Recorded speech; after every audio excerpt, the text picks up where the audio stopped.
The Trump administration's TikTok ban may soon keep 100 million American users from accessing the app.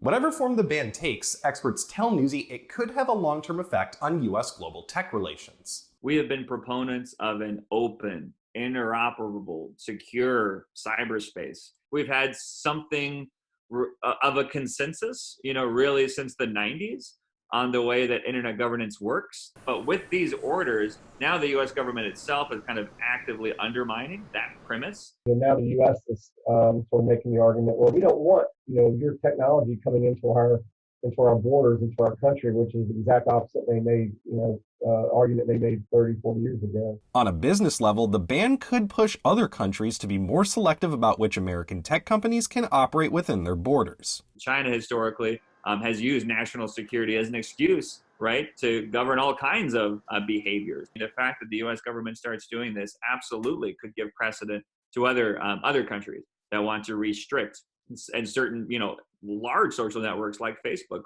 Experts also told Newsy they saw the U.S. bans on Chinese tech as part of a new, more protectionist approach to data, driven by China's rise to become a global tech superpower.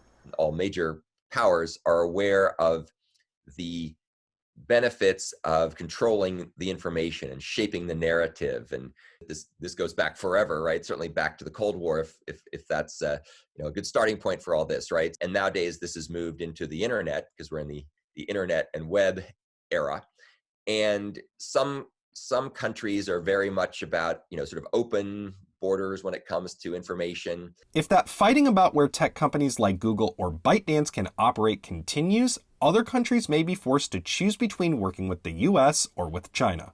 So, when another situation like this that pops up, then the Chinese can maybe easily just say, okay, we're done, or and then really start to push for this, almost like a bipolar technological world where the West is using the U.S. technology, and the authoritarian countries maybe are using sort of China's technology. It's a fascinating, early stages of a potential digital Cold War kind of playing out before our eyes, where these kind of fundamental questions about, all right, are we going to move into a realm of, maybe an Eastern and Western version of the internet, or even in an extreme example, 194 digital walled garden. Tyler Adkisson, Newsy, Chicago.